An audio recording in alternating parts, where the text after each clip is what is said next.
Perhatian. Konten ini mengandung konsep esensi ilahiyah yang membutuhkan aspek pemahaman mendalam, yang kemungkinan hanya dapat diakses dengan keterbukaan hati dan pikiran, untuk mencapai tingkat pencerahan dan kesadaran yang lebih tinggi. A'udzubillahi minasyaitonirrajim. Bismillahirrahmanirrahim. Robbi a'udzubika min hamazati sayatin wa a'udzubika robbi ayahdurun. Robbi shrahli sodri wa yassirli amri wahlul 'uqdatam min lisani yafqahu qauli. Assalamualaikum warahmatullahi wabarakatuh. Waalaikumsalam. Alhamdulillahirabbil alamin, segala puja-puji milik Allah Subhanahu wa taala yang atas rahmat karunia kasih sayangnya. Happy banget ya setiap ke kajian salam tuh vibes-nya seru gitu ya. Kita datang ke sini tuh lepas, lega gitu, dan karena kita tahu bahwa siapapun yang datang ke sini tuh intinya non judgmental gitu. Yang datang ke sini tuh memang berniat untuk membuka, bukan untuk menilai, terbuka bukan untuk menghakimi gitu, sehingga kita bisa rasain ya vibes di sini tuh asik gitu ya. Dan saya sangat berterima kasih kepada teman-teman, ibu dan bapak yang hadir, yang kadang kita lupa bahwa kita didatangkan ke sini karena semangat, dan kita lupa bahwa semangat itu gratis, dan kita kadang-kadang lupa untuk berterima kasih dan mensyukuri semangat yang masih ada gitu. Jadi ada yang suka khawatir, ibu dan bapak? Ya nggak usah dijawab, nggak apa-apa sih, kelihatan ya. Soalnya lama mikirnya ya, mikir dulu gitu ya. Jawaban jujur itu spontan biasanya. Ketika khawatir, ada kalimat aku khawatir, betul? Berarti aku merasakan khawatir. Berarti ada si aku yang sedang khawatir. Berarti aku bukan khawatir. Oke nggak? Ulang ya. Aduh, terlalu awal kali ya. Kita basa-basi dulu lah ya. Nanya sarapan dulu kali gitu ya. Enggak. Maksud saya, yang pengen saya tanya adalah kapan terakhir kali kita menyapa akunya, yang jangan-jangan kita terlalu sibuk dengan khawatirnya gitu. Kapan terakhir kali kita menyapa akunya, yang jangan-jangan kita sibuk dengan penderitaannya, kesedihannya, ketakutannya gitu. Sehingga saya selalu menjadikan salah satu rumah salam ini adalah mengaku gitu. Jadi kalau boleh ya teman-teman ibu bapak, 1 jam 2 jam ke depan please jangan sedih, jangan khawatir gitu. Ya, kenapa? Gimana kita mau sedih dan mau khawatir sementara kita didatangkan ke sini dengan keterbukaan gitu. Ya, seenggaknya kita istirahat khawatir 2 jam ini aja, istirahat sedih 2 jam ini aja lumayan, betul nggak? Nah, pulang dari sini mau sedih lagi nggak apa-apa, silahkan ya, pulang. Seenggaknya di sini kita nggak marah-marah, nggak saling membenci, kita resting our soul gitu.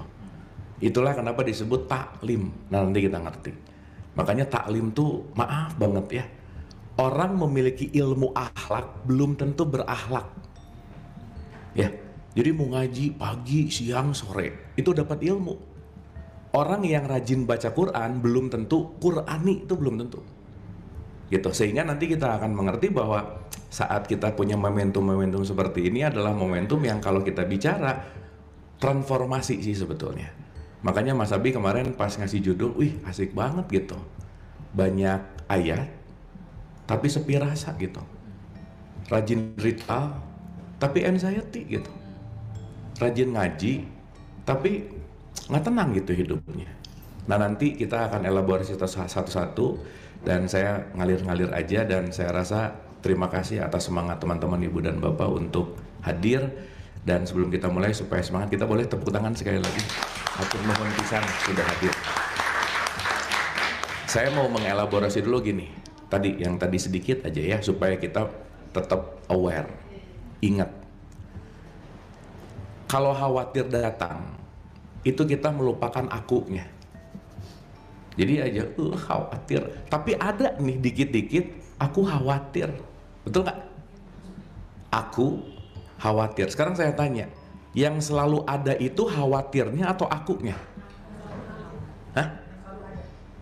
24 jam kan enggak lah ya, khawatir boleh, tapi kan nggak mungkin 24 jam, betul nggak? Berarti si khawatir itu pergi dan pulang nggak? Iya. Cemas pergi dan pulang nggak? Happy pergi dan pulang nggak? Makanya kata Surya Mentaram, hidup itu selalu mulur mungker.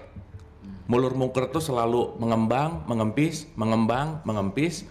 Dan jangan lupa ya, ini kita perlu pegang baik-baik bahwa sekaya apapun dan semiskin apapun, dalam tanda petik ya, kalau kita ngomongin tentang kualitas atau tentang value gitu, pasti semua orang mau level pejabat tingkat tinggi, mau yang nggak punya jabatan, mau yang kaya banget, mau yang S3, mau yang dalam tanda petik berpendidikan atau tidak, semuanya akan mengalami kondisi di mana sebentar seneng, sebentar susah, sebentar happy, sebentar susah.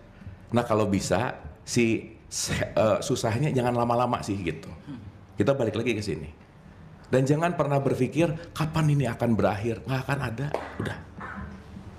Ya jangan berpikir kapan akan selesai, kapan akan udahan, nggak akan ada. Semakin kita ingin cepat menyelesaikan apapun yang sedang kita hadapi, kita tidak mencintai prosesnya dan kita akan terlalu ingin cepat menyelesaikannya. Saya mau garis bawahi dulu ya, ini final statement sebenarnya, tapi saya mau tarik ke depan. Tidak pernah ada masalah yang selesai, yang adalah masalah yang sudah melarut gitu. Jadi jangan menyelesaikan masalah, tapi melarut, nanti kita ngerti gitu. Sehingga nanti kita juga mulai paham bahwa ada aku dan ada yang tamu selalu datang. Sip ya. Jadi at least teman-teman ibu bapak dikit ya sebelum kita masuk, karena Kang ini kita mau bahasnya basa-basi atau serius nih? Basa-basi aja. Nah, soalnya kalau mau bahas Quran yang basa-basi ya udah. Tapi kalau mau bahas yang agak lebih dalam, serius, ya. gini, pembahasan dalam itu khusus orang dewasa. Makanya Quran itu disebut untuk yang akil balik. Akil balik itu artinya dewasa itu adalah orang yang pemikirannya matang. Jadi kalau nggak matang nggak bisa ngomongin esensi gitu. Makanya maaf banget ya, melantunkan basmalah belum tentu berbasmalah, belum tentu. Gitu. Sehingga nanti kita akan ngerti dalam beberapa perspektif kenapa orang banyak ayat tapi sepi gitu. Saya kasih contoh ya, saya tuh tadi pas datang ke sini tuh agak mellow. Mellow banget lah, bukan agak lagi gitu. Kenapa? Tadi saya mampir di toko kopi di sana, terus beli rokok. Pas beli rokok, si abang-abangnya udah ya ambil aja, saya bilang dah. Ya udahlah gitu. Begitu saya ke toko kopi, terus tiba-tiba lagi dengerin, lagi nyoret-nyoret nih, lagi download lah gitu ya. Kan biasa kalau sebelum ini tuh saya perlu me time 5 menit, 10 menit before tuh untuk refreshment gitu. Saya menyediakan wadah untuk udah deh, pokoknya apa yang mau dialirkan, alirin aja gitu. Nah, begitu lagi santai, tiba-tiba datang si bapak-bapak agak gede gitu sambil mukanya tuh sedih-sedih gitu. Duh ini kenapa ya gitu, apa salah bayar gitu ya, apa gimana gitu. Begitu datang, ini Mas Abu sampai nangis-nangis. Mas Abu ya, iya Pak, dia datang suntangan, makasih ya. Saya nonton dan udah nggak bisa cerita, pergi aja gitu. Nah terus kan jadi agak sedikit shock moment kan gitu ya, ini kenapa sih gitu. Nah terus ya intinya, Pak duduk, ini saya tapi lagi jaga warung, ini saya harus ke sana ya. Ya pokoknya saya sangat berterima kasih, selesai. Dah. Nah pas hari ini itu bicara dalam konteks yang namanya ayat. Maaf ya, kalau kita bicara orang dengan resolusi rendah, dengar ayat itu pasti langsung mikirin tentang huruf, buku, nama-nama ayatnya, surat ayatnya, dan bagaimana cara membunyikannya, betul nggak? Ayat yang di pikiran kita adalah ada yang ditulis di dalam kitab suci, betul nggak? Ya. Tapi kalau di resolusi tinggi, nanti kita bahas, ayat itu adalah tanda gitu. Berarti pertanyaannya, si bapak tadi datang ke saya sebagai ayat buat saya nggak kira-kira? Ayat banget. Ya ampun gitu. Dan realize bahwa, saya selalu bilang gini ya teman-teman ibu bapak, ini saya ngomong paradoks dan sejujurnya gitu. Saya tuh kalau abis kajian tuh saya jujur ya, ada rasa gini, duh apa yang tadi saya omongin manfaat nggak ya buat orang-orang gitu. Orang dapat something nggak ya? Dan itu yang membuat saya terus pengen improvement karena base mungkin kalau saya dulu di entertain, nomor satu itu kan customer is king kan gitu ya, pernah dengar ya? Satisfaction tuh everything gitu istilahnya. Ini orang yang dengerin saya satisfaction nggak ya? Dah. Dan kadang juga saya terbakar oleh itu yang akhirnya overthinking juga sih gitu. Tapi hal tadi tuh membuktikan bahwa teman-teman ibu bapak, boleh jadi yang kita anggap itu kebaikan yang gak penting banget, kecil banget, remeh banget, tapi buat yang nerimanya itu bisa everything gitu. Dan saya tadi ya maksudnya itu sangat, ya ampun iya ya, bener juga ya. Mungkin di saat sesuatu si bapak ini lagi gimana dengerin di TikTok, di YouTube, terus mungkin dia merasa seperti apa gitu, dan nggak pernah tahu juga gitu. Nah nanti kita akan mengerti bahwa segala bentuk apapun itu pasti interconnected gitu intinya. Nah jadi saya ingin membuka dengan ayat itu. Mangga silakan. Ini di VIP sih ini. Sampai terlena sama kamu. Punten, iya. Mangga.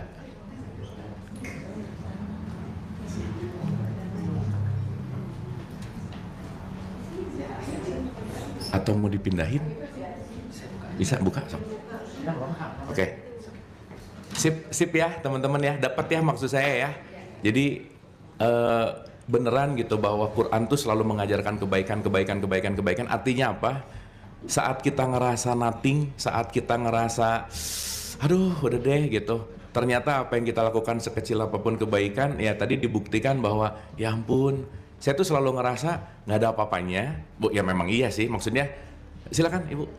Mangga. Duh mas di festival maaf ya. Tapi saya kesini kok nanti.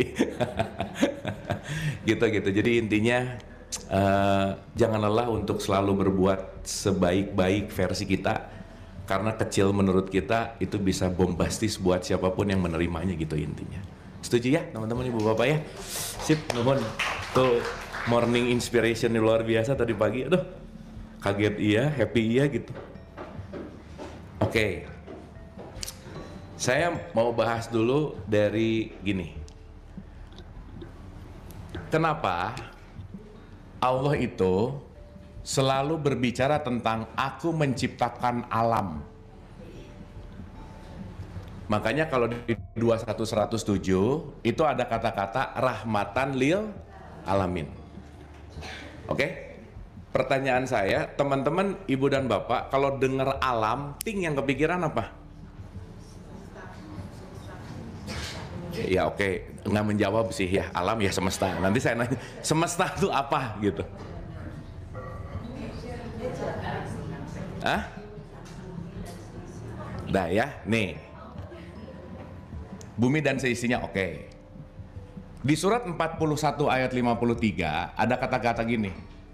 Sanurihim ayatina. Aku akan menunjukkan ayat di mana ayat ini nanti outputnya langit dan bumi.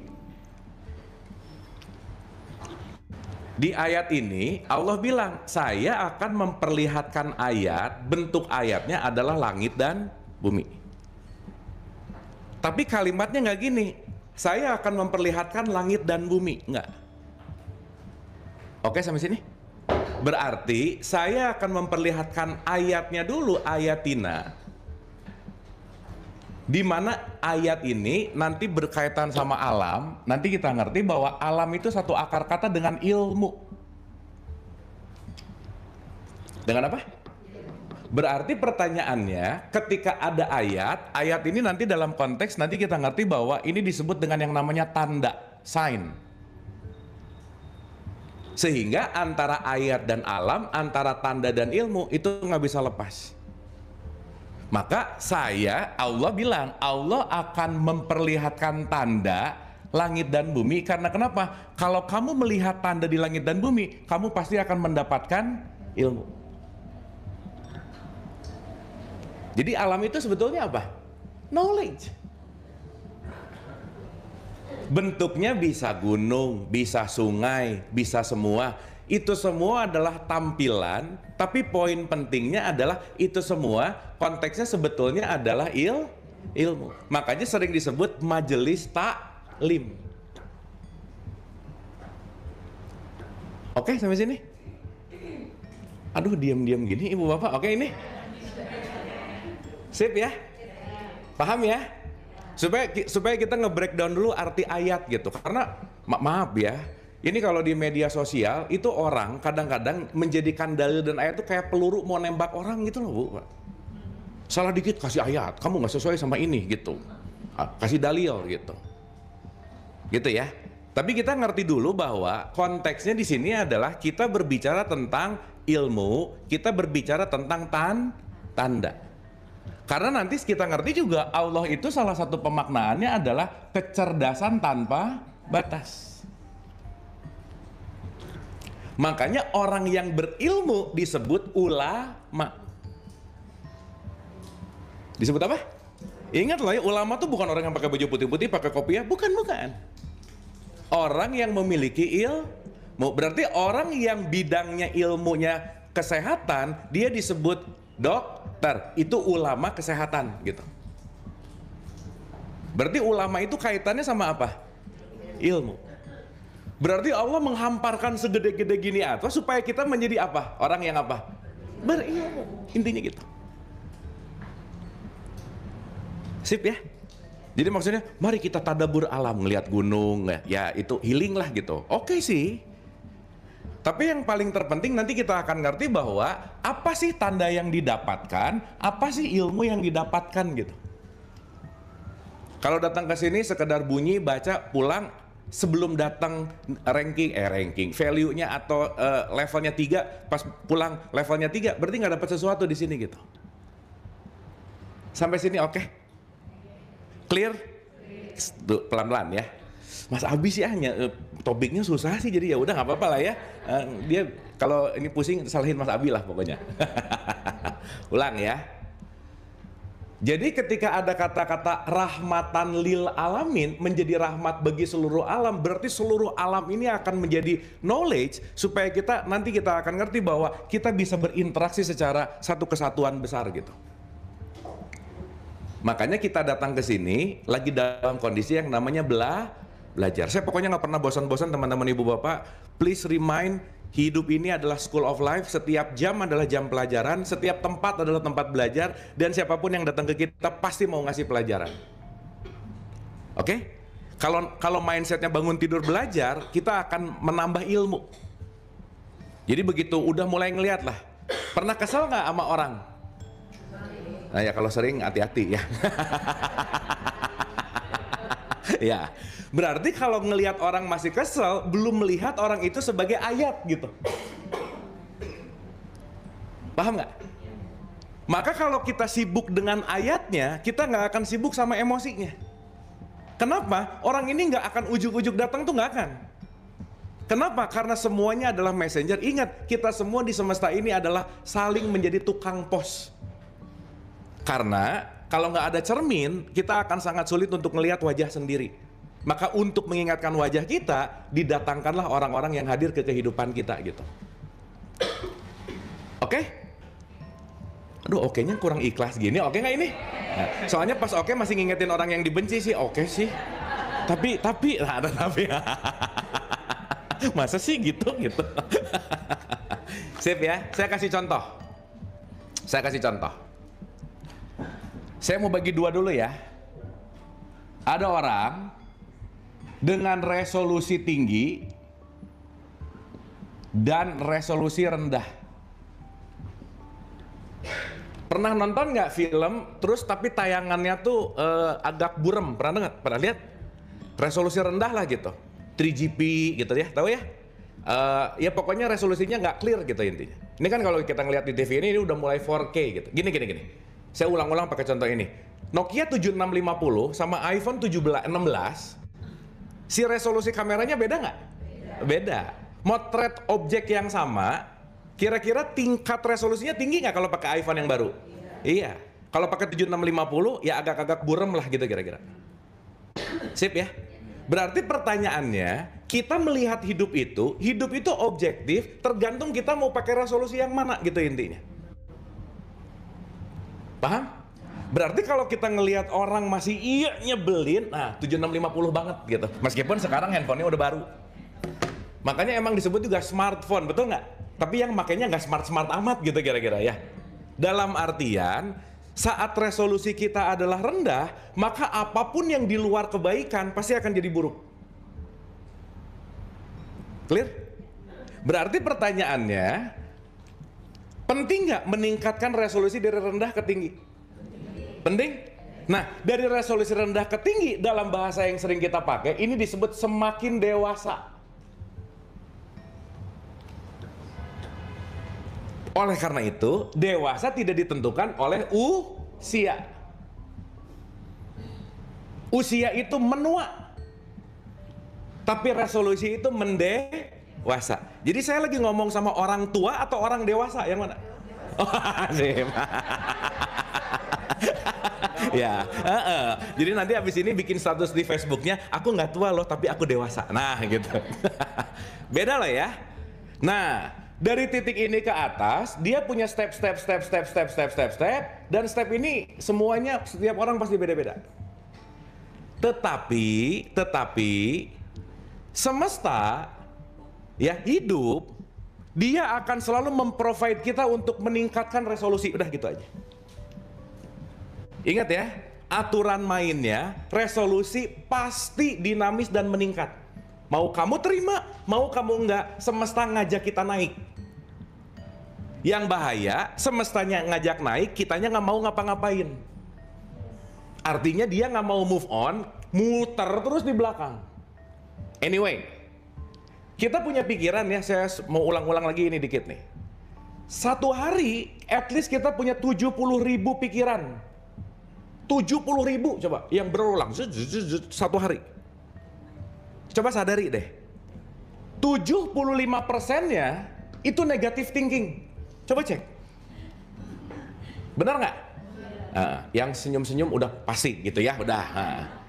Ini kita ngomong konsensus rata-rata. Dan 90%-nya itu pengulangan. Jadi maaf ya, ada orang yang hari ini usianya 60-70 tapi mengulang-ulang pemikiran dari 30-40 tahun yang lalu gitu. Dia berubah nggak secara resolusi? Enggak, tapi komplainnya itu lagi. Aduh, udah.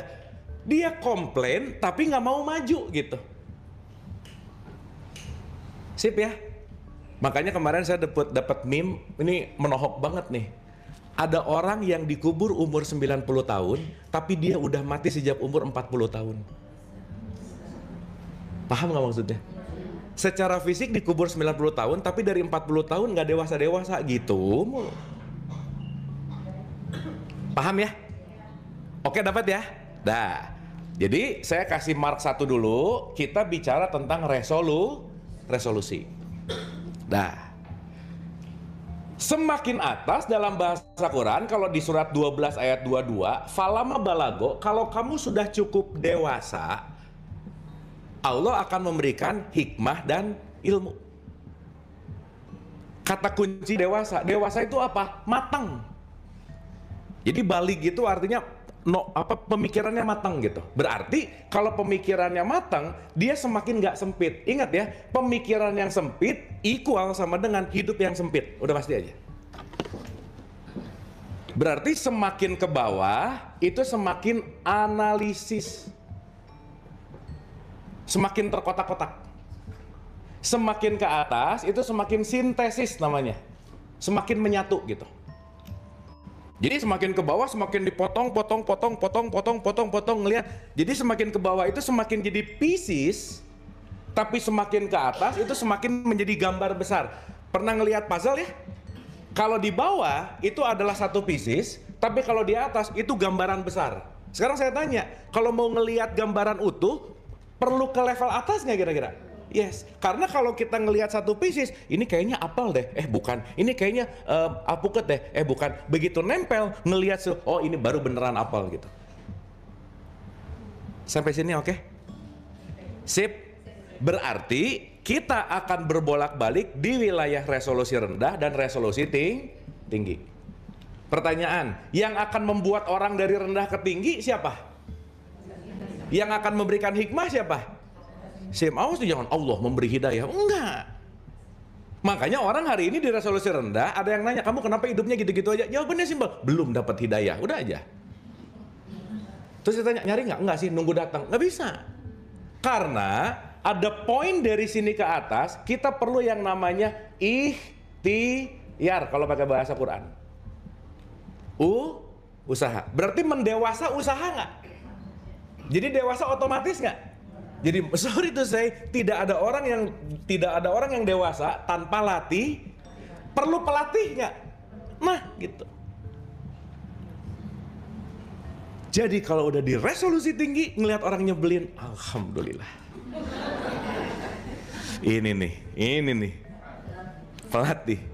Supaya saya meninggalkan analisis menuju kepada sintesis, supaya saya meninggalkan resolusi rendah menuju kepada resolusi tinggi. Bahasa gampangnya, resolusi rendah disebut dunia. Resolusi tinggi nanti disebut akhirat. Maka ini bukan tempat. Makanya Adam itu mendunia. Dia jadi ngotak-ngotak nih. Jadi kalau masih ngelihat, masih benci, ini si A, ini si B, ini sukunya ini bangsanya ini agamanya ini dikafirkan, ini dibidahkan ya. Nah, dia masih analitikal, masih kotak-kotak. Nah, Nabi Muhammad membawa kepada tauhid. Tauhid itu artinya esa. Esa itu artinya apa? Menyatu. Dari pieces, ingat, kita ini satu kesatuan yang nggak pernah terpisah sebenarnya. Maka orang yang melihat dalam persatuan dan orang yang melihat dalam perpecahan itu tergantung resolusinya. Sampai sini oke? Oke? Yang membuat orang tembak-tembakan bukan orangnya, resolusi rendahnya. Pakai kita jadi tembak-tembakan. Kita dijadiin alat dari resolusi rendah kita gitu. Yang ngebuat kita benci sama orang, hate speech, komen, ngebully, bukan kitanya. Si resolusi rendah pakai kita ngebully. Karena kita mah alatnya nih, quote and quote. Berarti pertanyaannya kalau mau berubah bukan pada konteks yang namanya, maaf ya, umur, usia, fisikal, tetapi kita bicara dalam konteks yang namanya perpindahan resolusi. Clear? Resolusi tinggi tuh udah pandai memaafkan, udah nggak pelit, udah nggak overthinking sih, tapi cepat. Ya, kan sering saya nanya, ibu bapak teman-teman ini sering berpikir atau banyak pikiran? Ya udah nggak apa-apa sih. Jadi kalau ngelihat teman ada yang lagi healing ke Bali, ke Singapura, ya jangan salah, jangan wah ini banyak uang, bukan, mereka banyak pikiran, bukan banyak uang ya. Makanya healing gitu. Ya, nah berarti kalau berputar-putar di sini itu namanya terpenjara di dalam dunia. Yang menciptakan dunia siapa? Kok yang menciptakan dunia siapa? Faktor eksternal yang dibiasakan jadi diri kita. Itu duniamu. Jadi kita terpenjara oleh omongan orang, kita terpenjara oleh idenya orang, kita terpenjara oleh sesuatu apa yang dikatain semuanya dunia luar. Akhirnya kita terkurung oleh konteks-konteks yang namanya dunia itu sendiri gitu. Coba direnungkan teman-teman ibu bapak, berapa persen keseharian melakukan sesuatu gara-gara beneran pengen? Bukan tergoda oleh sale misalnya, bukan terinspirasi atau pengen gara-gara tetangga beli gitu misalnya. Marah gara-gara dia nyebelin, berarti lagi nggak pengen marah, bener nggak? Gara-gara dia nyebelin saya jadi marah, betul nggak? Berarti aku tidak memiliki kekuatan dan aku tidak memiliki remote untuk mengontrol diri gitu intinya. Oke? Sip? Nah saya mau nanya dulu, kita mau bahas Quran di resolusi rendah atau di resolusi tinggi? Gitu sih. Deal ya? Deal. Nah, kalau di resolusi rendah kita basa-basi gitu namanya. Oke, tapi kita akan bicara. Nah, di level rendah ini disebut, kalau pakai bahasanya, let's say kita sebut syariat. Kalau udah di atas, inilah yang disebut hakikat. Dua-duanya nggak bisa lepas. Melalui syariatlah kita nyampe ke hakikat. Karena syariat itu latihannya. Hakikat itu rasanya. Ya, dikit nih ya, mumpung terlintas nih. Maka secara esensi nggak bisa lepas bahwa satu, semua knowledge pasti datang dari rasa. Nggak bisa bertentangan dengan hukum semesta. Di dalamnya penuh dengan welas asih dan ketulusan, ikhlas. Dan tiga-tiganya pembelajaran tanpa henti untuk selalu berkontemplasi atau melakukan yang namanya pembelajaran berkelangsungan. Nah, yang sering kita dengar, rasa itu nanti Zabur, hukum semesta namanya Taurat, keikhlasan dan welas asih itu namanya Injil, semuanya ini digabung dalam yang namanya Quran gitu kira-kira. Makanya Zabur turun ke Daud, pernah dengar nggak?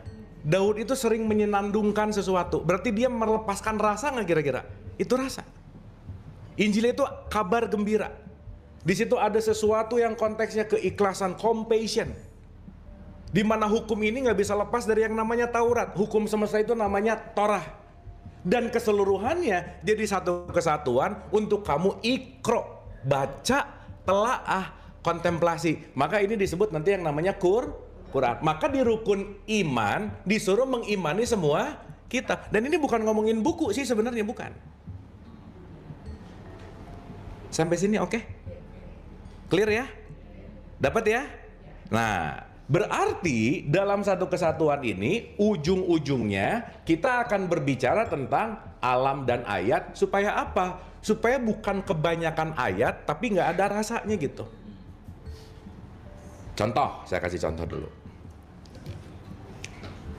Sekali lagi ya, ayat itu artinya apa? Tanda, sign. Ya. Di dalam sign itu pasti ada alam, pasti ada ilmu. Pasti. Oke, saya kasih contoh nih. Ada asap, ada api. Ada apa? Ada. Oke, sekarang saya tanya. Sebagai teman-teman yang resolusi tinggi nih.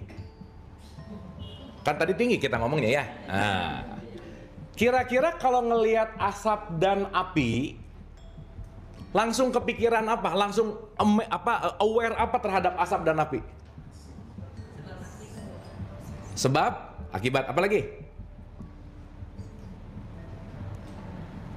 Wah, ini heningnya udah bagus sih, tapi kelamaan.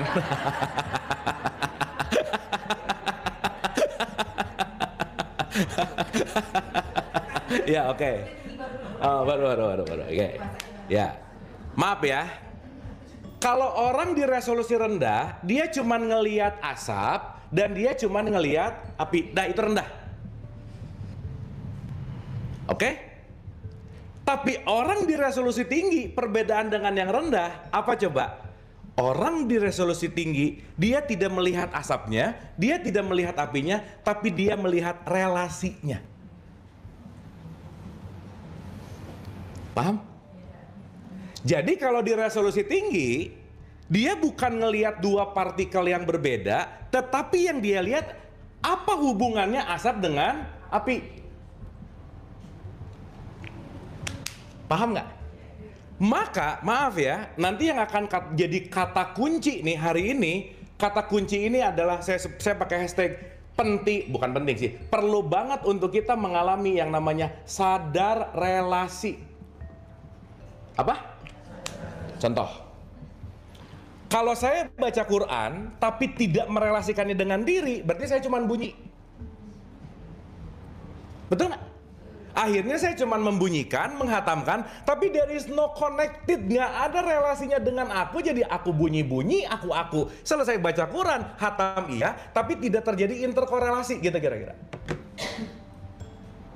Betul nggak? Maka kalau orang di resolusi tinggi, dia sudah tidak melihat asap dan api. Asap dan api jadi satu kesatuan dalam bentuk relasi. Maka semakin tinggi resolusi seseorang, semakin bagus relationship-nya. Karena dia sudah tidak melihat titik, tapi dia akan connecting the dot, menjadi satu kesatuan. Sampai sini oke? Aduh bener, lemas gini ya, oke nggak ini? Udah melihat relasi belum di sini? Ya. Nah, gini. Begitu ngelihat pasangan langsung lihat relasi nggak kira-kira? Aduh iyahnya tuh kok gitu sih? Iya. Jangan-jangan aku sudah tidak menemukan relasi di sini gitu. Ini beda cerita ya.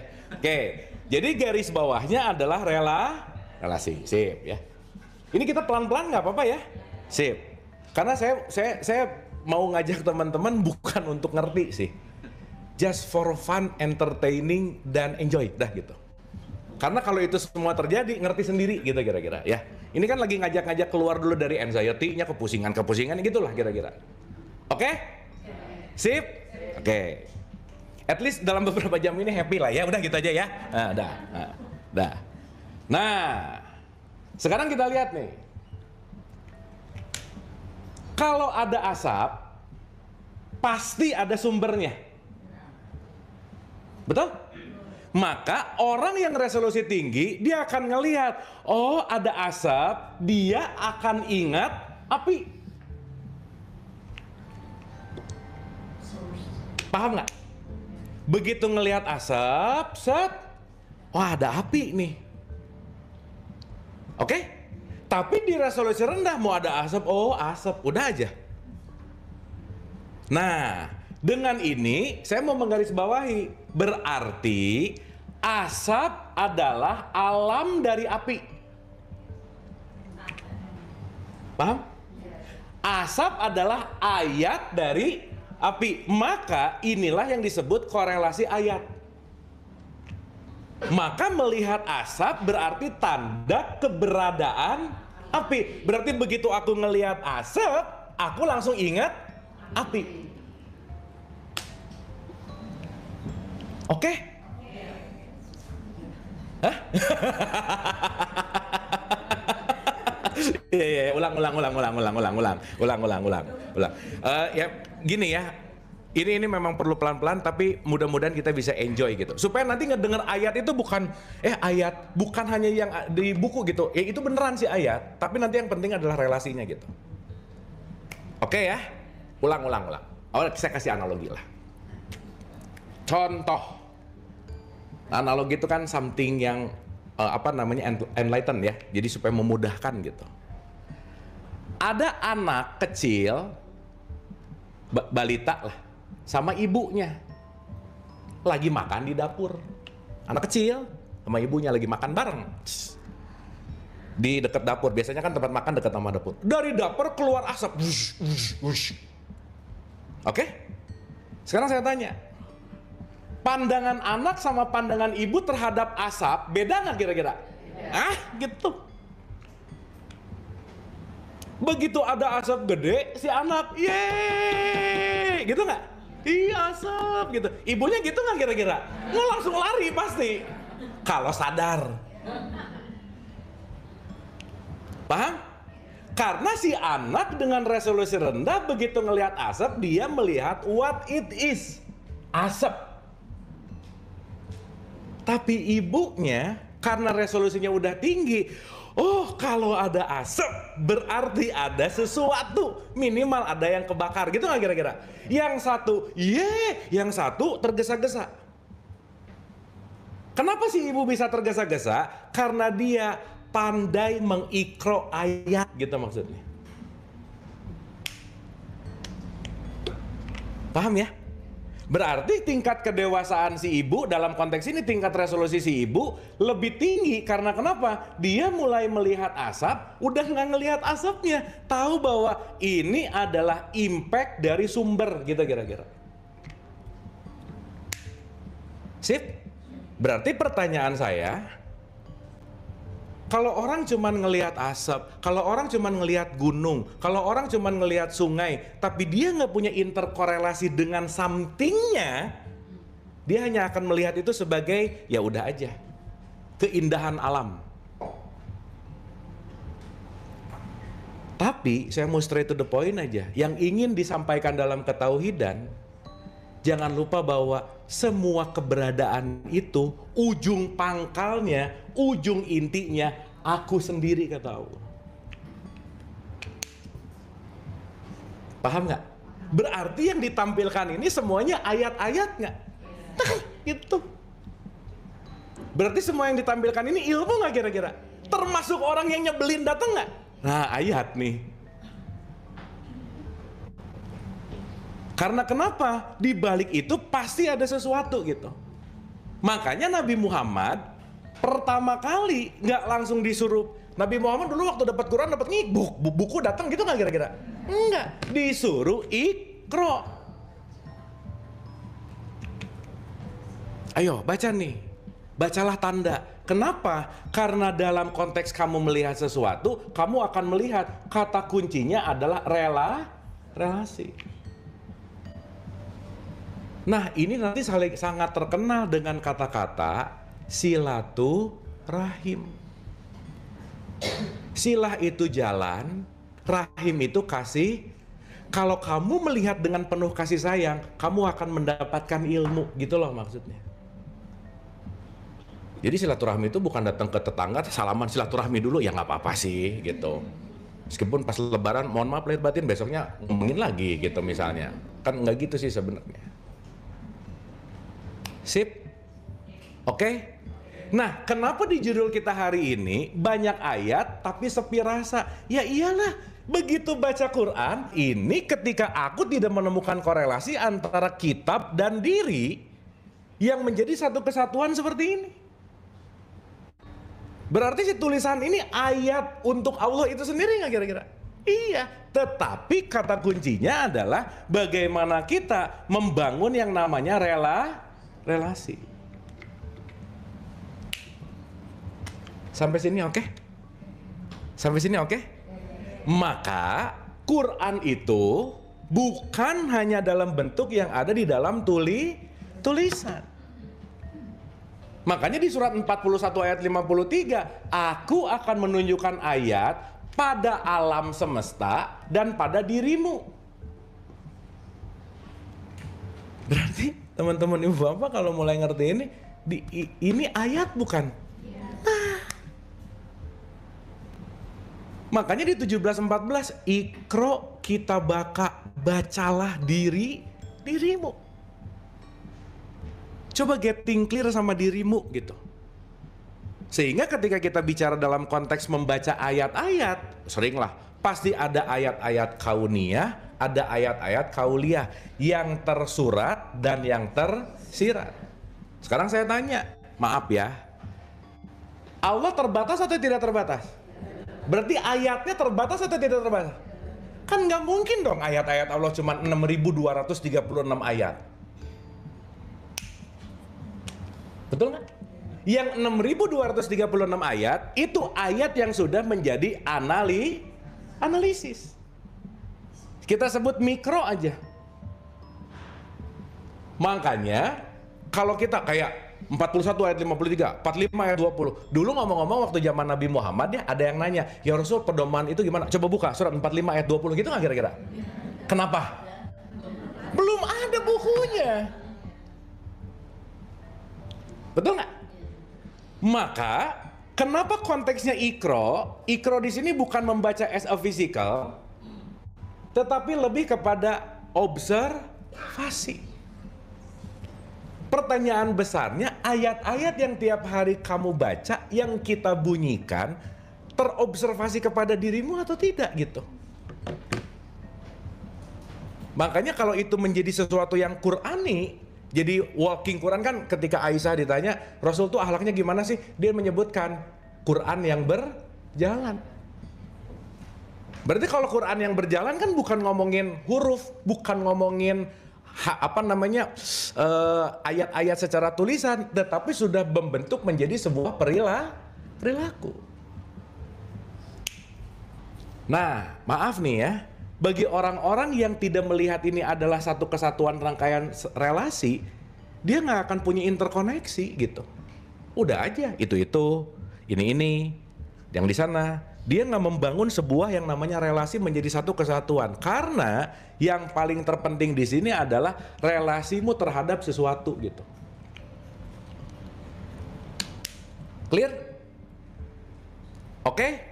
Oke, berarti di titik ini ayat-ayat Allah terbatas atau tidak terbatas? Maka di surat 3127 dibilang, kalau lautan menjadi tinta dan semua pohon dijadikan pena dan ditambah 7 lautan lagi, nggak akan ada habis-habisnya nih ayat atau kalimat-kalimat aku gitu. Sip ya? Jadi dari bangun tidur ibu bapak sebenarnya lagi Iqra nggak? Lagi baca Quran nggak? Gitu. Dilihat, oh ini gini, ini koneksinya ke situ. Oh ini gini, ini koneksinya ke situ. Kenapa ini gini? Setiap kejadian, kebanyakan reaktif dulu, tapi lupa kenapa ini terjadinya, interkorelasinya jadi lupa gitu kira-kira. Maka kita reaktif banget gitu. Kan kita udah pernah bahas ya, 98% kita terkurung oleh kebiasaan. Kebiasaan itu yang membuat kita mengulang-ulang keputusan yang sama. Tapi tidak melihat relasinya.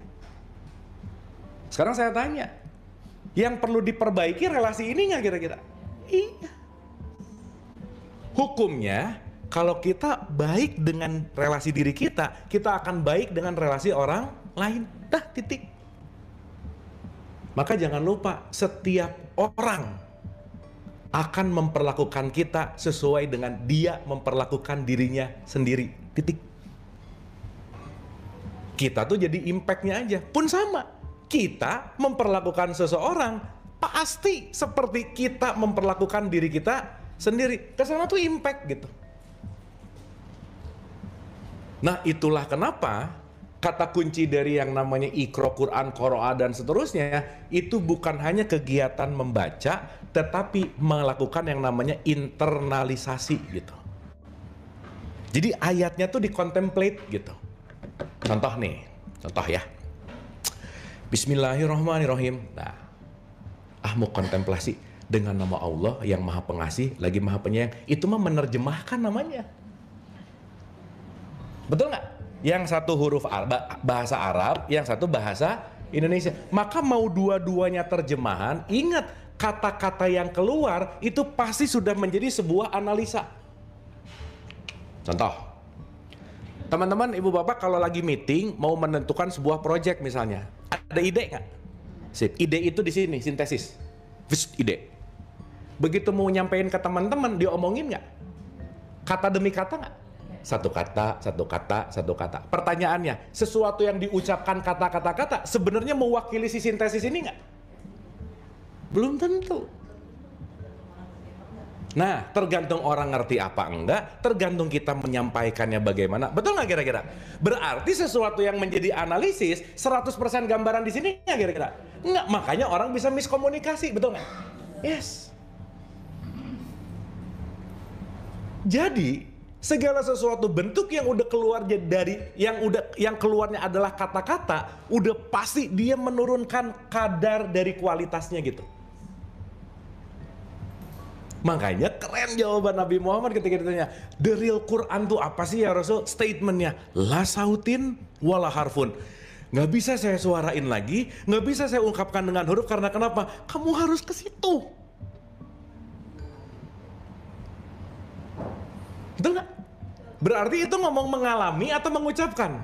Makanya di tradisi Islam nomor 1, kamu bersaksi.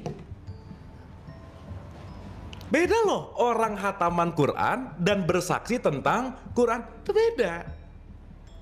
Karena kalau hatam bunyi bagus sih. Ibu bapak teman-teman, saya selalu ulang-ulang ya, orang mau baca Quran gak ngerti lah gimana, top. At least baca Quran berapa? Setengah jam. Lumayan setengah jam gak ngomongin orang, bener gak? Lumayan, kan lagi ngaji. Kan gak bisa gini, enggak, udah lumayan lah, gak ngerti juga oke. Tetapi kalau tidak membangun relasi antara apa yang aku baca dengan diri, maka nggak naikin tingkat dari sini ke sini gitu. Naik sih, tapi mungkin ya di sini gitu. Makanya Quran keren banget. Di ngaji bareng, program baru saya sama Mas Sony, kita lagi mempelajari gimana caranya memudahkan Quran gitu. Sebagai perilaku. Karena kalau kita mau bahas dulu, maaf ya ini saya bukan mengecilkan, maaf. Pernah nggak dapat dogma bahwa Quran itu bunyinya harus benar, bacaannya harus pernah dengar nggak? That's good, yes. Tapi ibu bapak maaf ya, let's say ada yang datang sekitar 60-70 mau belajar Quran, disuruh ke Iqra 1 dulu, kan kelamaan. Betul nggak? Karena pada dasarnya Quran ini bukan masalah bunyinya, tetapi membentuk akhlak. Analoginya lah, kalau haus, udah kebelet haus, pengen minum banget, haus banget, mending ke supermarket beli aqua atau mending bikin sumur dulu? Nah ya udah, Ya kalau masih ada waktu bikin sumur dulu boleh-boleh aja sih. Ya. Paham ya maksud saya ya? Nah makanya sekarang dimudahkan. Bahasa gampangnya dimudahkan. Makanya di surat 44 ayat 58 itu ada kata-kata fa inna mayyasarnahu bilisa nikah. Karena hari ini kebanyakan orang ngomongin Quran, ngomong aku tuh nggak ngerti Quran, kenapa? Susah. Betul nggak Bu Pak? Nah susahnya itu banyak banget. Terutama yang paling susah dari apa? Bahasa. Padahal sudah dimudahkan dengan bahasa kita gitu. Sampai sini oke? Clear ya? Duh bentar ini mati nih, maaf. Bentar pisan. Oke. Dah. Ini sebelum saya lanjut ada pertanyaan dulu nggak sampai sini? Aduh bagus ya, oke ini. Ya Ibu silakan. Oh ya gimana Bu? Ya. Tetapi sampai sini get something nggak Ibu Bapak? Iya. Dapat ya? Iya. Sip. Kang Abu, saya kan ngikutin Kang Abu sebenarnya udah lama ya dari dialog positif itu. Cuman gini, yang diajarkan tuh sebenarnya hal simpel seperti ini tapi bagus sekali. Makanya saya nggak heran tadi Kang Abu ketemu bapak-bapak seperti itu, bagi saya tuh udah tuh wajar banget. Bisa nggak? Ini masukan aja, baik Kang Abu maupun dari Yayasan Salam. Leo ya, salam ya. Ini tuh kita ajarkan, Kang Abu ajarkan untuk mereka-mereka yang masih muda. Itu penting sekali karena untuk melatih compassion ya. Ini mudah-mudah sih Bu di sini. Ya, terus Bu. Mungkin ibu-ibu di sini juga to be realize bahwa anak muda sekarang atau istilahnya Gen Z itu mentalnya tuh serapuh kapas kali ya. Jadi menurut saya itu penting banget gitu loh untuk diajarkan yang seperti ini. Bagaimana anxiety itu banyak sekali. Tuh. Jadi kayaknya ini masukan ya Kang Abu ya. Mungkin Kang Abu bisa bantu entah itu bentuknya retret atau apa, kalau anak-anak muda kan lebih fun ya. Jadi yang bisa mengajarkan compassion ya. Itu bagus sekali. Nggak usah ngomongin ayat per ayat Al-Qur'an seperti apa, tapi makna dari Al-Quran itu sendiri membuat akhlak kita jadi lebih bagus. Itu aja. Ini masukan aja sih Kang. Kalau buat kita ini pembelajar semua dari entah ya Ibu dari usia berapa. Saya mungkin juga udah belajar puluhan tahun mencari. Tapi alangkah bagusnya kalau yang seperti ini, compassion seperti ini, meningkatkan akhlak itu diajarkan sama yang masih belia gitu. Itu aja Kang Abu, karena ini bagus. Boleh kita tepuk tangan, keren Bu, makasih Bu. Oke, gini. Kita respon barengan ya.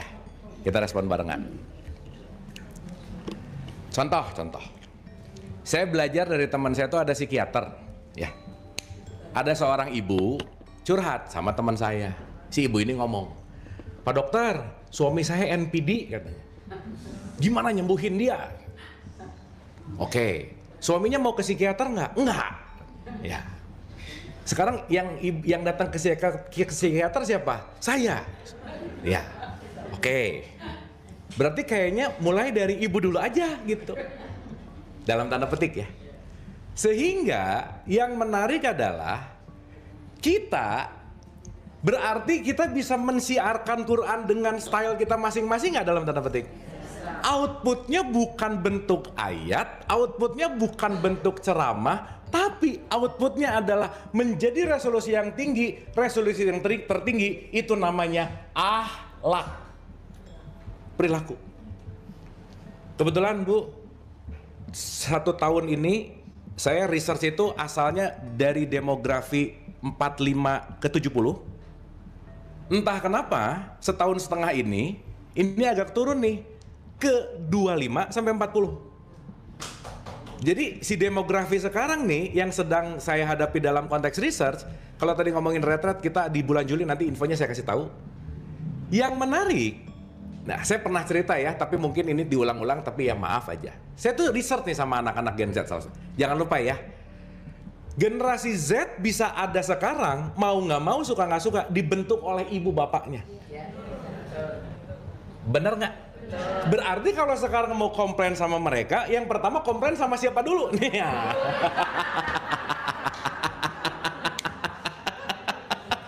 Iya. Kenapa? Karena mereka juga adalah transformasi dari konteks yang namanya generasi gitu. Yang sering saya cerita Bu, maaf betul Bu, saya setuju banget. Maaf banget ya, ini di skup Jakarta sih. Saya belum kemana-mana, skupnya paling banyak di Jakarta. Mereka kalau udah mulai masuk ke ranah-ranah pengajian, ya, udah ranah-ranah religius, udah langsung apatis tuh. Kenapa coba Bu? Trauma. Serius. Saya bikin riset kecil-kecilan. Kenapa sih trauma sama pengajian gini? Pokoknya nggak suka aja. Saya tanya, kenapa nggak suka? Ya elah, ini nyokap gua, kata dia. Pagi ngaji, siang ngaji, sore ngaji, tiap hari pulang, tapi tetap ngegosip. Tetap julid. Dia ngelihat dampak, sehingga yang disalahin pengajiannya gitu. Sip ya. Maka gini, pokoknya ya saya dengan kapabilitas Mas Abi semua. Kata kuncinya adalah semua penyebaran kebaikan itu nggak bisa kalau tanpa yang namanya action dan contoh tuh nggak bisa aja udah. Nah, jadi dikit nih jadi spill ceritanya. Saya udah lumayan lama Ibu Bapak 15 tahun ngaji sama ibu-ibu, bapak-bapak, udahlah di usia 50, 60 gitu, udah lumayan lama. Jadi rencananya ibu bapaknya dapat knowledge di sini, si anak-anaknya dapat knowledge di, kita bikin program namanya Bangun Jiwa, di rumah jadi tempat latihan bareng gitu. Karena saya pernah bikin acara, ibunya ada, bapaknya ada, anaknya diam mulu, nggak enak mau ngomong gitu, nggak gitu. Nah ternyata ya memang betul ya, kita memang kadang-kadang perlu pihak lain untuk bisa mencurahkan apa yang dirasakan oleh si anak gitu kira-kira. Nah jadi Bu, terima kasih, tapi kita lagi fight di ranah itu sekarang gitu Bu kira-kira. Oke ya, sip. Tapi jangan lupa ya, kita juga tetap ya, tetap apa ya, mau nggak mau kitanya tetap memberi contoh gitu intinya. Sip, ada lagi mungkin sebelum saya lanjut dulu? Mau relate, mau enggak, pokoknya ya silakan. Oke.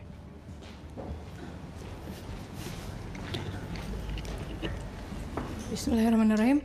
Kang Abu, ini materinya relate sama kemarin kajiannya Bang Dame tentang Iqra. Terus saya ada nanya Bang Dame juga ini tentang ketauhidan. Ini kan masih waktu itu saya nanya Tuhan sebagai konsep, jadi susah banget nih menyatu dengan konsep tauhid itu sendiri. Oke, kemudian tauhid itu artinya ya keberadaan itu sendiri, dan dalam ketauhidan, dalam keesaan berarti kan sudah tidak ada kehendak kita, semua kehendak adalah kehendak aku. Dari materi yang masoni bahwa ketika kita sudah begitu berarti apapun yang kita lakukan berarti dia melakukan melalui aku gitu ya. Nah ini ada fenomena di sosial media beberapa waktu lalu, ada guru spiritual yang dia udah paham banget tentang tauhid, mungkin bukan Islam ya, dari barat. Kemudian dia viral karena dia bilang, saya mendengar diperintahkan oleh Tuhan untuk menghamili seorang wanita yang bukan istri saya gitu. Akhirnya dia, oh itu di mana ya? akhirnya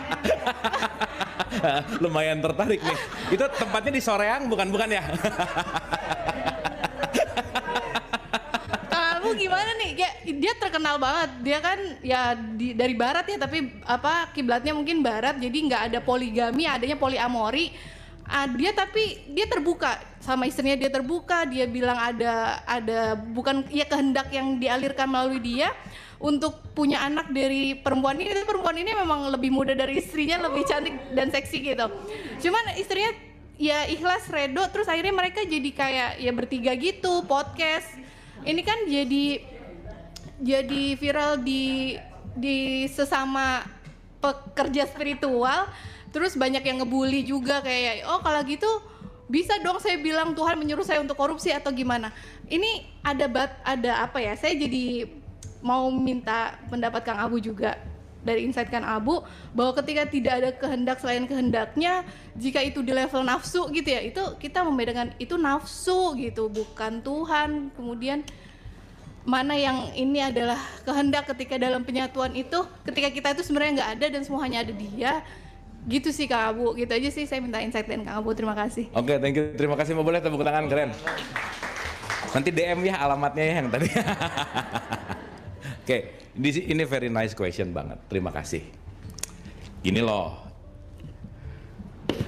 Kalau kita bicara dalam konteks gelombangnya dia, kalau kita ngomongin aku satu, maaf banget ya. Kenapa sih kita perlu banget banyak-banyak latihan? Karena suara Tuhan sama suara setan itu beda tipis. Tipis banget. Kalau kita nggak banyak latihan, bisa ketipu gitu kira-kira. Nah, itulah kenapa kita juga dikaruniai yang namanya akal. Oke ya. Nah, sekarang gini pertanyaannya. Saya mau ngomongin dari segi yang universal ya.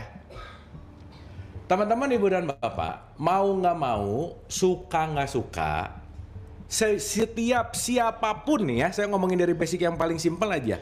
Semua akan melakukan yang menurut dia nyaman. Itu dulu nomor satu. Oke? Nyaman. Urusan benar salah tuh nomor 2, nomor 3, udahlah. Pokoknya yang penting nyaman dulu. Ini yang datang ke sini mungkin awalnya nyaman sama tempatnya, dikasih makan, oh enak lah gitu. Urusan benar salah isinya nomor belakang lah, nggak apa-apa gitu. Karena yang mengkoneksikan itu konteksnya adalah nyaman. Ya. Nah, kalau tadi minta pendapat, saya nggak bisa ngejudge itu benar salah, baik buruk dan seterusnya. Pertama, saya nggak tahu whole story-nya. Yang kedua, kita dapat sepotong-sepotong. Dan kita nggak tahu itu mungkin caranya dia dan seterusnya gitu. Gitu ya kira-kira. Nah, cuman sekarang kita pakai rasa aja nih. Karena masing-masing kita punya kenyamanan yang berbeda-beda. Itu wujud membuktikan bahwa, maaf banget ya, kalau udah di dalam konteks ini, contoh nih, benar atau salah relatif nggak? Relatif. Berarti relativitas itu yang mungkin kita nggak ngerti, kita menilai dengan limitasi pengetahuan kita sama dia gitu. Makanya setiap kenaikan ke level tertentu, itu bisa berjenjang-jenjang dan kita nggak bisa langsung paham di level itu gitu kira-kira. Hari ini kita mencok-mencok gini. Mungkin, nah yang tadi saya cerita, udah jangan nyalahin dulu, udah itu adalah kejadiannya dia, mending kita ambil pelajaran, kalau nggak nyaman buat aku, ya nggak usah diikutin. Betul nggak? Karena masing-masing kita punya kapasitas kenyamanannya nggak? Karena PR-nya itu cuma sebuah message, sebuah peristiwa, serap sama diri sendiri. Itulah kenapa konteksnya bahwa si relasinya yang terpenting ke dalam diri. Contoh nih ya. Kita mungkin dengan limitasi yang sempit ini bisa, wah itu spiritual nggak bener lah apa. Ya udah aja. Dengan limitasi kita. Tetapi jangan lupa bahwa setiap orang melakukan dengan kenyamanannya, maka apapun yang dilakukan pasti menimbulkan konsekuensi. Makanya, kemanapun, ke siapapun kita belajar, termasuk di mana-mana lah ya, di sini. Dan saya juga nggak pernah bosan-bosan. Teman-teman, ibu bapak, please jangan pernah percaya omongan saya. Titik. Paham nggak maksudnya? Karena saya nggak pengen dipercayai, saya nggak pengen meyakinkan sesuatu, saya cuma berbagi. Kenapa? Karena kalau kita bicara konteks resolusi tertinggi, Quran sejati, petunjuk sejati, nggak pernah ada di sana, tapi semuanya ada di sini gitu. Gitu Mbak. Jadi mau dia guru spiritual kek, mau dia apa, ingat, selalu sisakan dalam diri kita masing-masing ruangan yang namanya skeptis. Ini termasuk omongan gini nih, jangan langsung iya benar pulang kerjain. Jangan. Endapkan dulu ke ruangan skeptis, kunyah pelan-pelan, yang oke, yang nyaman, kerjain. Yang enggak, simpan aja dulu sini. Siapa tahu nanti setelah wadahnya ngerti, oh baru paham gitu kira-kira. Jadi istilahnya kalau saya sering bilang, kumpulin kunci sebanyak-banyaknya, nanti kita akan nemuin pintunya. Nggak apa-apa, kita punya banyak koleksi kunci dulu aja. Itu tadi berita nggak buat kita? Berita. Tapi kalau kita tidak melihatnya dalam konteks hatred, ya udah jadi satu nih. Mungkin kita nggak ngerti kenapa dia punya metodologi itu, kan nggak tahu gitu kira-kira. Nah, kenapa begitu teman-teman, ibu bapak? Ya, yang paling esensial kalau kita mau terkoneksi ke aku satu ini, nggak bisa enggak. Selalu menjaga ketenangan jiwa. Jadi ya, kita belum tahu jawabannya dan mau ini aku satu aku dua, ujung-ujungnya mah nggak terlalu penting-penting amat sih gitu. Begitu, ini aku satu aku dua, ya udah nggak usah gitu-gitu amat juga lah gitu. Tuh ini aku tiga, ya udahlah gitu. Itu kan kita menggambarkan supaya ngerti bahwa semuanya ada dalam satu kesatuan yang memercik dan seterusnya lah gitu kira-kira. Itu kan analogi sih sebenarnya. Cuman, please latihlah diri kita tenang dalam setiap kondisi, karena kalau tenang pintu gerbang otomatisasi naik ke sini itu pasti kebuka, pasti. Dah, sok cobain. Yang membuat kita tidak terkonek adalah begitu ada masalah sibuk sama si nih analisisnya, lupa ke sini gitu. Akhirnya ngelihat partikel, menilai, ininya nggak tenang, nggak konek ke sini. Nah makanya kejadian tadi cukup hanya diikro, cukup hanya dibaca, ya udah aja. Kira-kira nggak penting-penting banget, tapi kan udah kebaca masuk ke memori, betul nggak? Ya udah simpan aja di memori. Dan kita rasakan lagi, kayaknya aku sih nggak gitu. Ya udah, lakukanlah sesuai dengan apa yang menurut kita nyaman di level kita masing-masing. Nah jangan sok-sokan gitu, maksudnya quote and quote ya. Ada guru levelnya di super hakikat gitu, dia nggak ngerti-ngerti banget. Oh kemana-mana ngomong hakikat. Jangan. Karena orang yang ngomong di level ini, dia udah mengalami. Biasanya yang dengar ngalamin enggak, dapat ceritanya, diceritain lagi ke orang lain gitu. Jadi aja berantem. Maaf ini contoh aja ya. Perdebatan dan keributan antara orang-orang syariat dan orang hakikat nggak beres-beres sampai sekarang gitu. Contoh nih ya. Ada orang salah ngerti misalnya tentang sholat. Sholat itu daim 24 jam misalnya. Ini yang ngomong orang hakikat nih. Yang orang syariat, oh gitu. Berarti yang 5 nggak harus dong misalnya. Dia menginterpretasi nih. Ah udah, aku mau di level hakikat aja. Jadi dia sok-sokan hakikat padahal malah sholat gitu kira-kira. Kan beda ceritanya. Misalnya gitu. Ya paham ya maksud saya ya. Nah sehingga yuk sadar relasi dan sadar wadah juga gitu kira-kira. Karena masing-masing kita akan memiliki pertumbuhan dan apa konteksnya kesadaran yang beda-beda. Gitu ya Mbak ya. Jadi dia mau gitu, ya itu mungkin caranya dia. Tapi mungkin itu nggak fit sama aku gitu misalnya. Itu mungkin aku nggak cocok sih kalau kayak gitu. Kan kita nggak tahu gitu. Tapi poinnya kalau kita tetap tenang dan nggak perlu terlalu cepat ngejudge, siapa tahu dia lagi mengalami kurikulum itu gitu. Kan kita nggak tahu. Gitu kira-kira. Sip ya? Dapat ya? Jadi yang paling terpenting, yang paling perlu, jangan menghakimi dan jangan terlalu cepat menyimpulkan.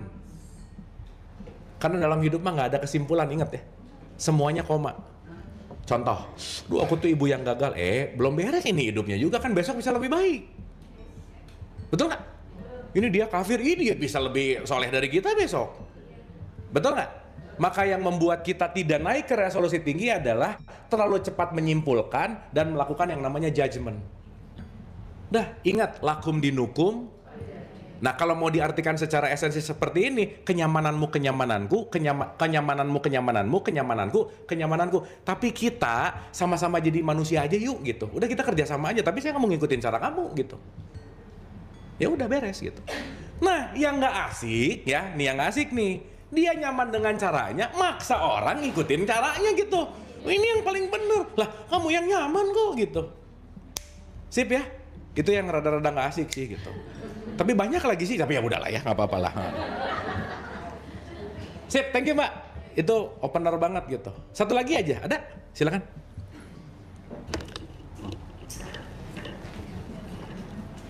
Kan tadi 3, ini berapa istrinya banyak nggak? Lebih banyak.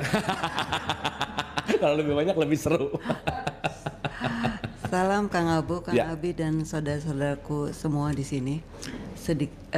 Ini ada pengalaman sebetulnya kemarin mengacu pada saya tonton YouTube-nya Kang Abu waktu 7 harian siapa gitu ya, bahwa menghadapi berpulangnya siapapun harus dengan sukacita, bukannya berduka cita.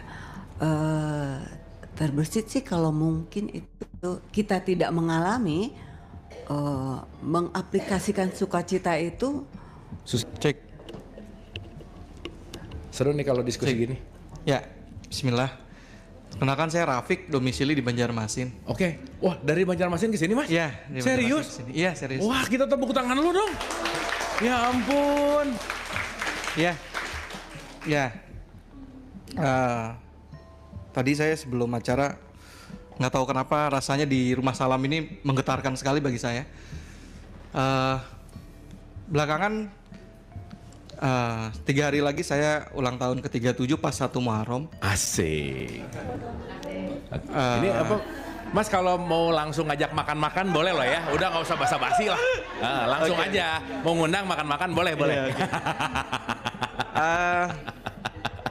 Jadi sejak belakangan mendalami terkait yang spiritual ini, saya sampai ke titik merindukan jalan pulang. Padahal baru 37 ya, tapi di ranjang bersama istri sebelum tidur gitu, seringkali untuk terima kasih dan minta maaf. Dan itu istri cukup takut.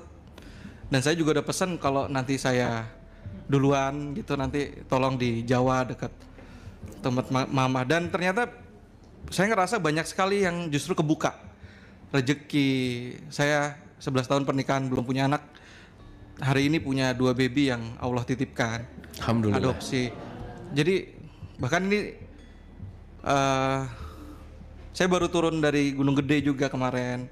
Nih pahanya masih bengkak. Jadi banyak sekali hal yang justru makin kebuka ketika saya malah justru merindukan jalan pulang. Saya kayak yang kayak fana banget gitu. Apakah ini kecepatan apa gimana gitu. Saya kadang-kadang yang jadi malah apatis gitu, takutnya ya. Apakah ada cara ngeremnya, apa saya terus biarkan aja begini yang emang jadi aliran aja gitu. Terima kasih Kang Abu, terima kasih Mas Boleh Abi. tepuk tangan dulu dong Mas. Aduh, ini luar biasa sih dari Banjarmasin ya. Oke, ini menarik nih. Thank you Mas, terima kasih banget. Dan ini sangat relate banget dengan apa yang akan jadi lanjutan pembahasan kita sih. Ini kita dari resolusi rendah, analisis, lagi mau berjalan kepada sintesis yang tanpa batas, unlimited, betul? Oke. Contoh ya, teman-teman Ibu dan Bapak, khususnya Mas Rafiq ya, betul? Mas Rafiq. Kalau kita mau mengukur kedalaman sumur, datang ke sumur, lemparin koin, ting, stak. Gitu ya. Jadi kalau mau tahu, ting, lama, cetak, oh lumayan. Sumur yang ini, cetak. Jadi kalau misalnya begitu ada ting langsung cetak, berarti cetek lah gitu kira-kira. Oke? Berarti bunyi ketika koin menyentuh dindingnya si sumur, itu menentukan kedalaman sumur, betul nggak? Sip. Tapi, kalau ada satu sumur yang dimasukin koin, ditungguin semenit nggak ada. 2 menit nggak ada. 3 menit nggak ada, 3 minggu nggak ada. Berarti ini dasarnya dalam banget nggak kira-kira? Atau unlimited disebutnya? Nah sama sih teman-teman Ibu Bapak.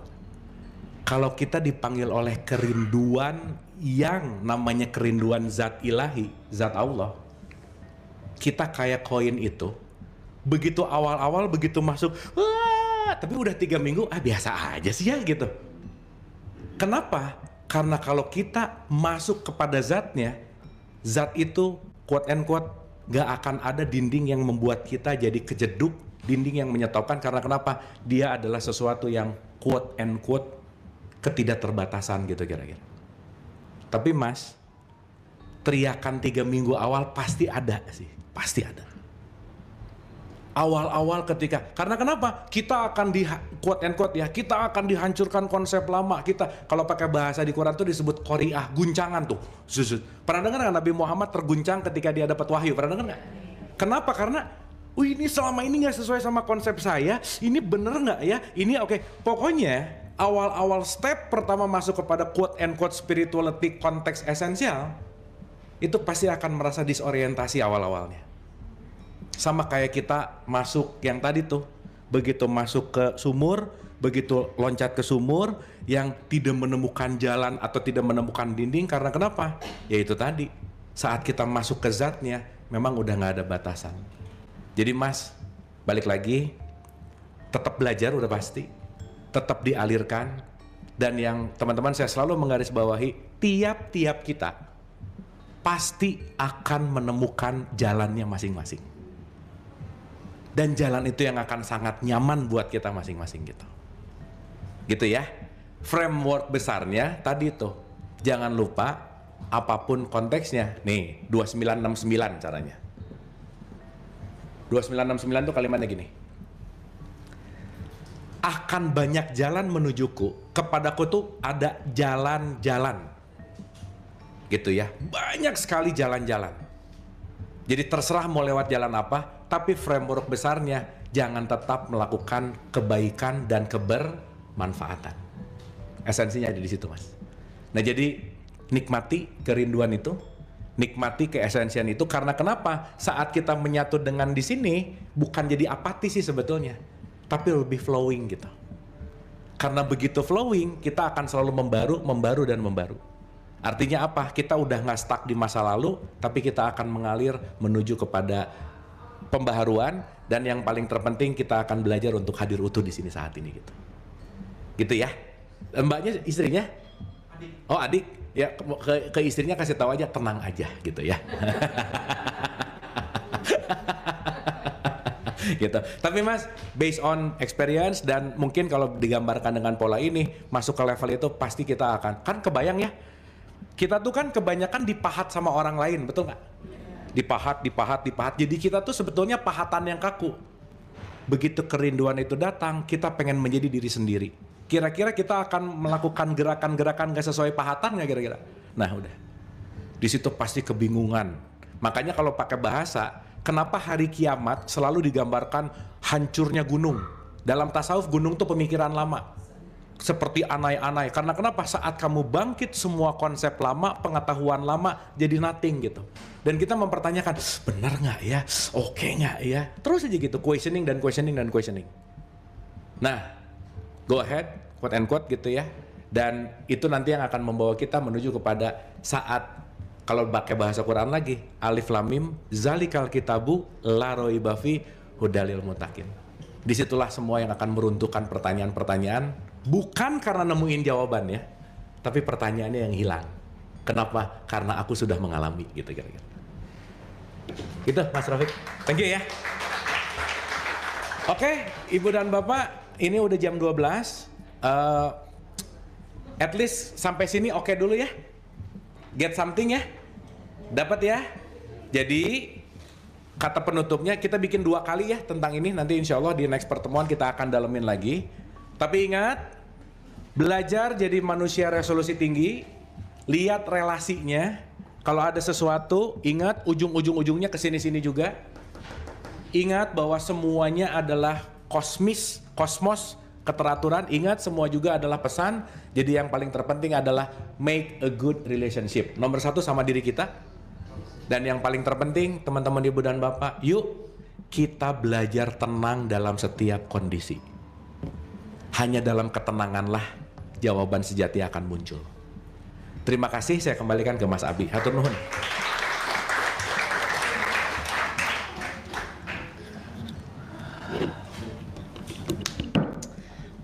Tepuk tangan buat Kang Abu.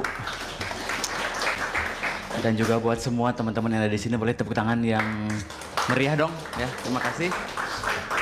Sangat presisi ya, mulai dan berakhirnya juga jam 12, 2 jam kita di sini have fun, melupakan masalah-masalah yang di rumah. Ya, at least 2 jam lupa utang, lupa pajak, lupa mantan. Ya at least ya. Abis gini datang lagi nih. Terserah itu. Terserah. Tapi 2 jam ngecas itu sebenarnya membereskan kembali gelombang resolusi frekuensi kita yang tadi itu kan ya. Dan kita sekarang punya istilah baru dari resolusi rendah ke resolusi tinggi gitu ya. Karena kalau di resolusi tinggi kita bisa melihat dengan jelas, clear gitu ya. Sehingga yang ngeblur tadi itu mulai lebih jelas lagi, sehingga kalau ngelihatnya jelas, cara meresponnya juga jadi jelas. Gitu kan ya? Gitu. Tepuk tangan buat di sini. Terima kasih teman-teman semua. Terima kasih yang hadir lewat online juga, Zoom maupun TikTok maupun Instagram, YouTube ya. Ya semua lah. Terima kasih banyak ya, bermanfaat buat teman-teman semua. Sampai ketemu di perjumpaan yang akan datang. Terima kasih teman-teman semua. Assalamualaikum warahmatullahi wabarakatuh. Waalaikumsalam. Terima kasih semuanya, hatur nuhun sudah hadir.